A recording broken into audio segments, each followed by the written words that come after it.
And if there was sort of, one or two key takeaways that, to share with people, no matter where they're at on their journey, and particularly if they're working in an international environment where we have different levels of comprehension of English and cultural nuances and all those types of things, is there one particular thing that you recommend to everyone, or maybe two or three? I often say to people to ask themselves 3 questions. Who, why, and what? And when you think about those 3, again, it comes back to who you're communicating with. Is it someone from a different country? Is it someone from a different industry? Is it someone from a different department in the organisation?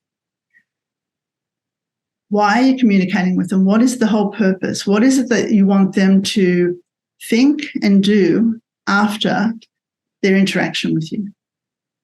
And what is it that they need to know?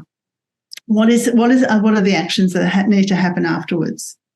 So why are you communicating with them? Why are you the best person? And what is it that they need to be thinking and feeling or doing at the end of this communication?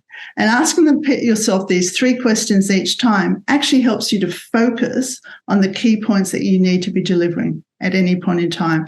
Whether you're presenting to a group, whether you're speaking to your teammates, whether you're communicating with someone from a different country or different organisation, those 3 questions often help you to focus on your key message at all times.